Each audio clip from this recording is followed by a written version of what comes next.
Hi, and welcome back. Um, we're going to continue with the second half of chapter 5. And this is all about when you're creating a marketing plan, how do you set the objectives? So we've talked about goals a little bit. Objectives are the shorter term things that you're working on. How do we set those objectives? And what are the methods we use? What kind of objectives should we set? And how do we set them? So you start out by figuring out what are the sort of keys to achieving objectives and what the objectives should look like. So the first thing you do is current situation, which is your SWOT, your strengths and your weaknesses, your opportunities and your threats. What's out there in the environment that's going to affect what you're trying to do, and also what are your strengths and weaknesses in terms of meeting those objectives. We see these things all around us all the time. We can look at what's happening in terms of many industries that we see a lot of information about, and kind of figure out what the overall goals of a company are and how they're setting their objectives. So if you take the let's say the auto industry, the current situation, currently a lot of cars being sold in the U.S. Gas is cheap, so more people are buying SUVs and trucks. So that's kind of the current situation for the environment outside of the car companies. But then car companies have certain pieces of expertise. Ford and General Motors make a lot of trucks. They make a lot of SUVs. Honda and Kia make a lot of smaller cars.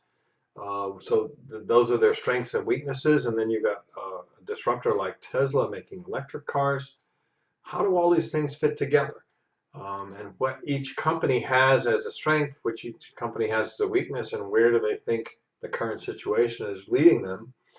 Your outside environmental issues, what's happening with the economy, do people have more money to spend or less money to spend? Are people conscious of the environment or not? Oil prices going up or down? Those are all external or environmental issues. What's happening to my customers in the segments that I'm trying to target? So if I'm Tesla, I'm targeting currently very, very affluent people, but now I'm going to introduce a car that targets middle income people. So how does that work? What's happening to my customers, middle income customers? What's happening to my affluent customers? What are my missions and goals? What am I trying to achieve long term? What's my mission? And how have I chosen to position my product? So all of those things, when I'm setting objectives, I have to know all that stuff in order to set the objectives. Objectives have to be specific, time-defined, and measurable. And you'll probably get a question about those three things at some point on one of my tests. Objectives only work if they are defined and specific, so we know exactly what it is we're trying to achieve. Time defined means we have to know when we expect to complete or reach this objective. So it can't be amorphous. Well, we'd like to get this or that sometime. No, we have to have it as a time-defined objective. And finally, they have to be measurable. If you can't measure them, you can't manage them. So we need to have objectives that we can measure. So those are three things that are really important for objectives when you're setting them. And this applies to marketing. This applies to any time you're making a forward-looking plan, a strategic plan, or any kind of a plan. You need to have objectives that are specific, time-defined, and measurable. Next thing is they need to be realistic but challenging. So we can't set objectives that are so difficult to obtain that the people within the organization look at them and say, I can't possibly do that. I'm not even going to try. So you need to have objectives that realistically can be met, but are challenging. So they're not easy to meet. So that's kind of an important factor. We want to make things that are achievable but challenging. That's the second piece of any effective objective.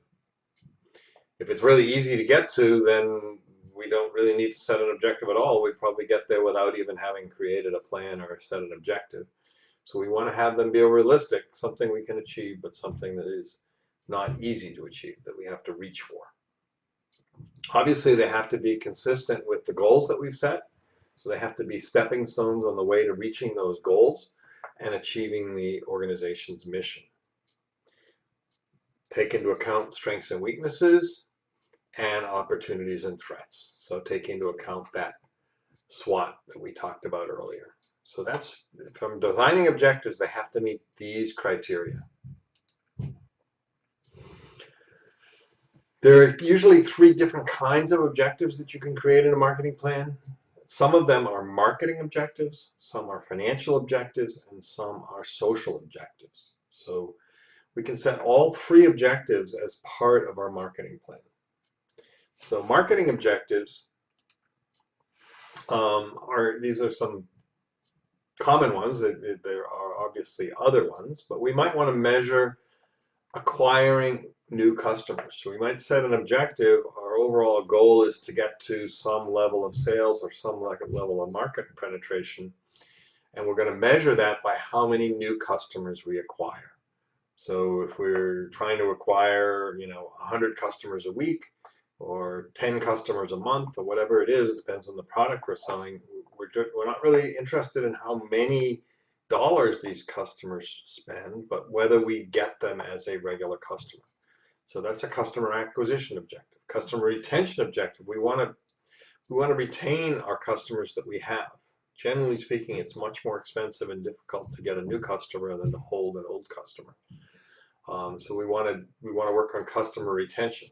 Let's say currently we're retaining 80% of our customers. We want to increase that to an 85% retention rate. So that's a second potential marketing objective.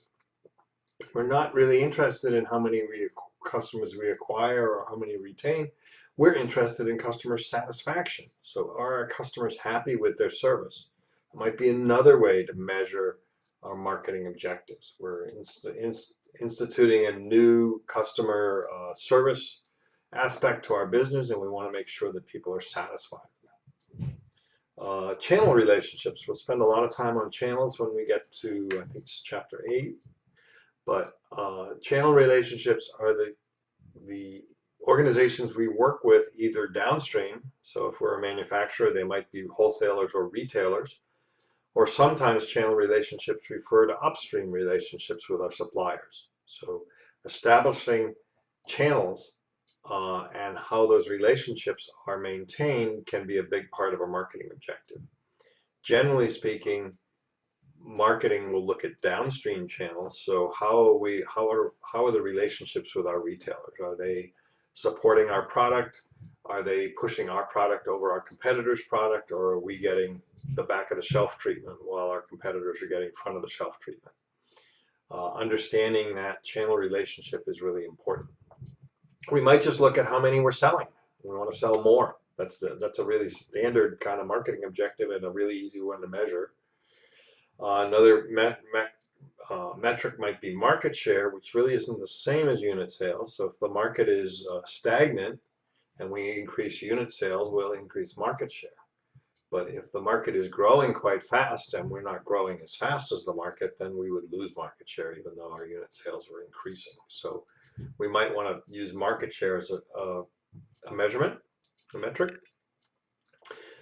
Product development, that's a pretty common marketing objective. We want to develop our products faster. You're seeing this in lots of industries right now where product development might have taken 1, 2, or 3 years, and part of the marketing plan is to be able to bring new products to market faster. So we're working on might be working on an objective or a metric for faster product development. And a logistics measurement in marketing would be order fulfillment.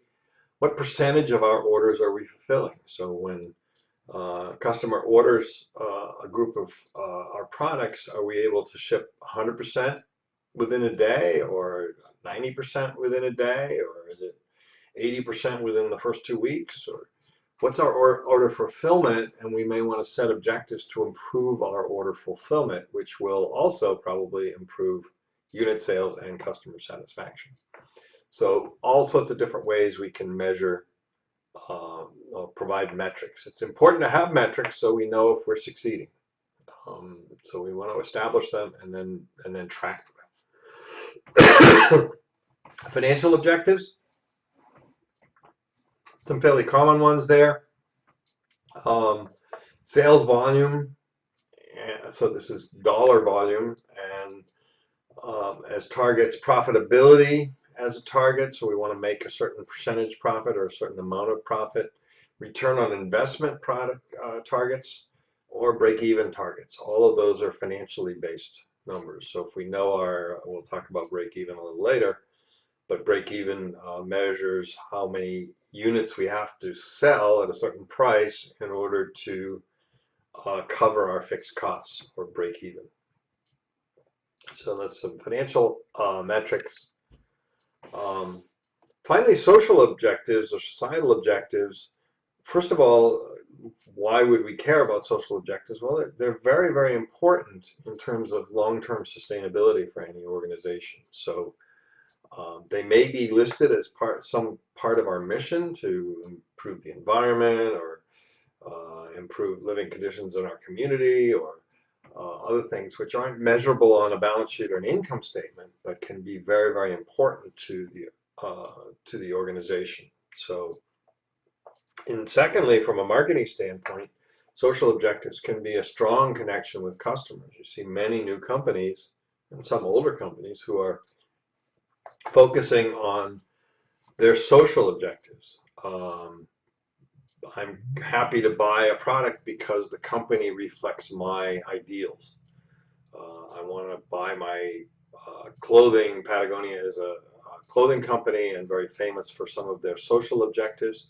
So I want to buy Patagonia clothing because they support wildlife and natural resources and wilderness and so forth. So they support the same things that I'm comfortable supporting, so I want to buy Patagonia clothing. That's a marketing tool that's also fulfilling a social objective for the company. So there are lots of companies like that, companies that support various kinds of healthcare or various social programs, and contribute some of their profits to furthering those social objectives. Oftentimes do well in the marketplace because people are comfortable dealing with them. In addition, if I'm not meeting the needs of all of my stakeholders, not just my stockholders, but my stakeholders, then I'm probably not long-term sustainable. So I have to meet the needs of my community, I have to meet the needs of my employees, and I have to meet the needs of society long-term in order to be successful.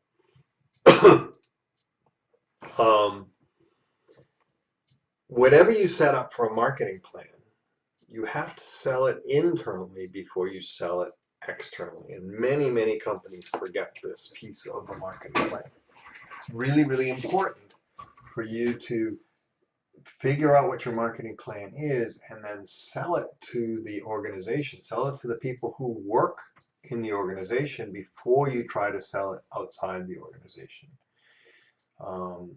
In my background and experience, I've seen numerous examples of very, very good and well thought out marketing plans failing because they didn't get the support internally that they needed.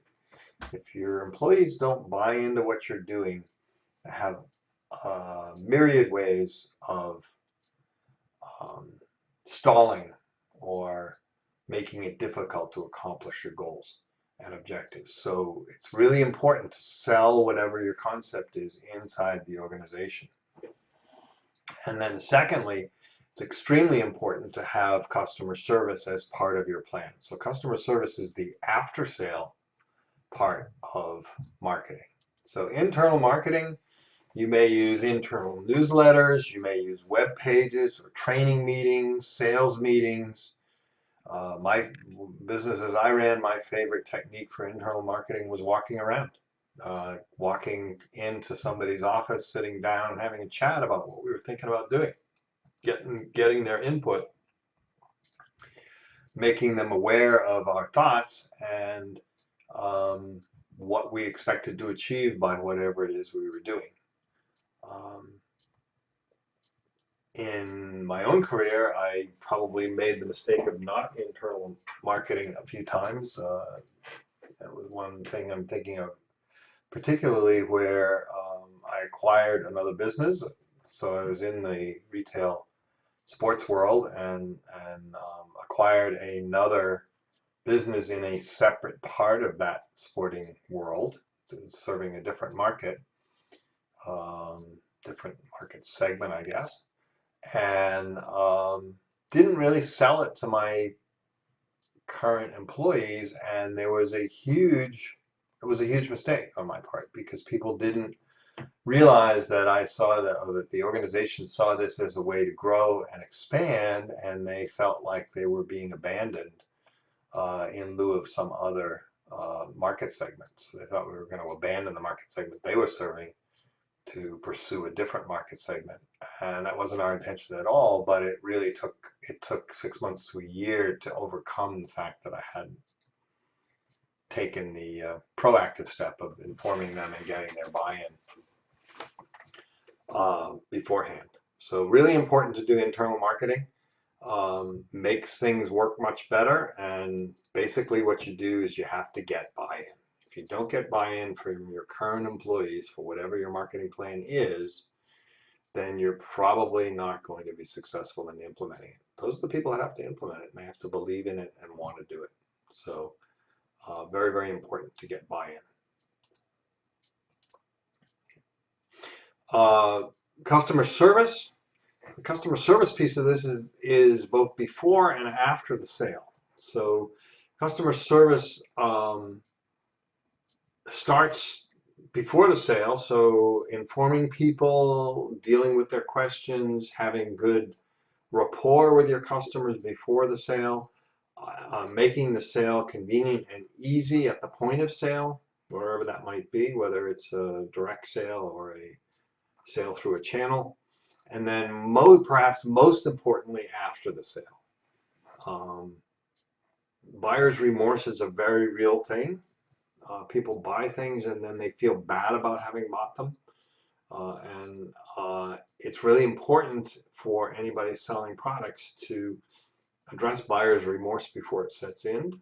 So making people feel good about their purchase and then servicing that product after sale has a huge impact on resale, both to the person you're dealing with, who you've sold stuff to, and to other customers.